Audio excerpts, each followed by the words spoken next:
Hello guys, आज चाहिँ म हजुरहरूलाई बफ करी बनाएर देखाउनेछु है। सुरुमा हामीलाई चाहिन्छ प्याज, जुन म कटिङ गर्छु, गोलभेडा कटिङ गर्छु, अनि बफ पखालेर राखिसकेको छु, प्याज अनि गोलभेडा अनि थोरै हरियो प्याज अनि धनिया।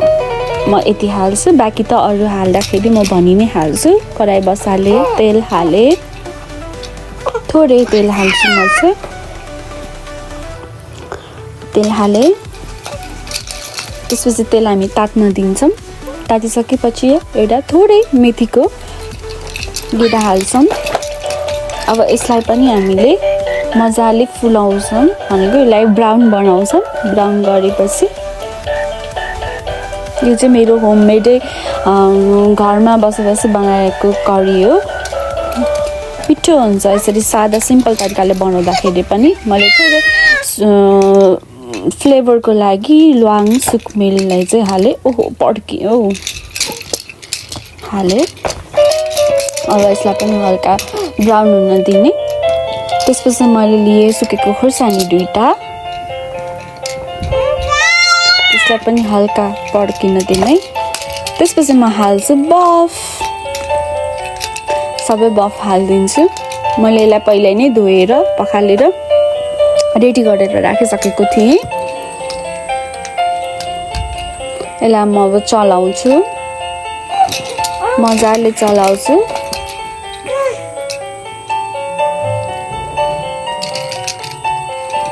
यसको कलर अर्को हुनेसम्म यसलाई चलाइरहनु पर्छ।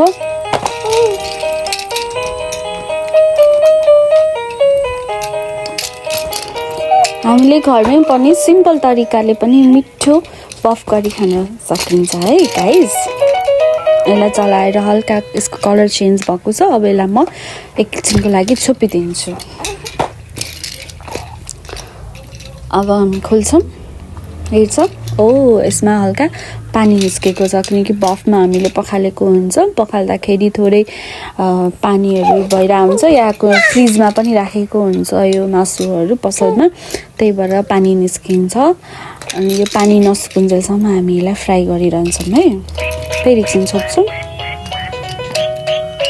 र अब यसलाई हामीले नुन मसला हाल्छौँ। खोलेर हेर्दाखेरि यो पानी सुकिसकेको थियो, त्यही भएर मैले नुन हालेँ। नुन हालेर पनि म एकचोटि मजाले चलाएर यसलाई फेरि छोपिदिन्छु क्या, ताकि त्यो नुनको स्वाद चाहिँ मासुको भित्र जान्छ। यसरी पहिल्यै हामीले नुन हाल्यौँ भने। अब यसलाई एकछिन छोपिदिन्छौँ, मजाले चलाउँदैछु मैले। अब यो चलाइसकेपछि चाहिँ हामी अब यसलाई छोपिदिन्छौँ है। अनि फेरि हामी खोलेर हेर्छौँ। खोलेर हेर्दाखेरि यो नुन भइसकेको हुन्छ, त्यही भएर मैले प्याज हालेँ। त्यसपछि मैले प्याज हालेर चलाएर एकछिन प्याजलाई पनि हल्का ब्राउन हुन्जेलसम्म, मासु पनि ब्राउन हुन्छ सँगसँगै प्याज पनि हुन्छ, फ्राई हुन्छ। त्यसरी मैले चलाउँदै गरिरहेछु। त्यसपछि अब मैले बेसार थोरै हाल्छु। त्यसपछि मैले पहिल्यै बेसार हालेर चलाउँछु। अनि पहिल्यै मैले जिराको धुलो पेस्ट जिराको धुलो पिसेर राखिसकेको थिएँ, त्यही भएर त्यसलाई म हाल्छु। मसला चाहिँ मलाई अलिक मजाले हाल्नुपर्छ। त्यसपछि धुलो खुर्सानी हाल्छु। म धुलो खुर्सानी चाहिँ आफैले पिसेको भन्दा पनि त्यो पसलकै नै हाल्छु, किनभने त्यसमा कलर पनि हुन्छ। कलरले गर्दाखेरि त्यो करीको कलरै अर्को देखिन्छ। हामीले आफै पिसेको हाल्दाखेरि चाहिँ त्यसको चाहिँ पिरो स्वाद आउँछ, कलर चाहिँ आउँदैन नि त। त्यही भएर म पसलकै धुलो खुर्सानी हाल्छु। त्यसपछि मैले टमाटर हाल्छु। मजाले फ्राई भइरहेको छ। म चलाउँदै सबै चिज हाल्दै जान्छु। मजाले चलाइदिन्छ। फेरि एकछिन तेलमा मसलाहरू मजाले भुटिन्छ। भुटिसकेपछि अब म थोरै पानी हाल्छु। अघि गोलभेडाकै कचौडा थियो, त्यही भएर मैले त्यसै पानी हालेँ। त्यसपछि मैले एकछिन मजाले चलाउँछु। यसलाई मैले एकछिन चलाउँदै गर्छु,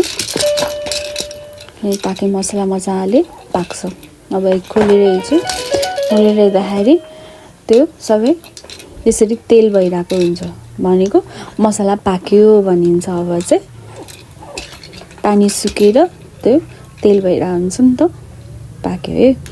अब पाकिसकेपछि म यसमा हाल्छु अघि मैले काटेर राखेको हरियो प्याज, अनि त्यसपछि धनियाँ पछि हाल्छु। हरियो प्याज हाल्छु म पहिला, ताकि यसलाई पनि हल्का होस् भनेर, सफ्ट होस् भनेर चलाइदिन्छु।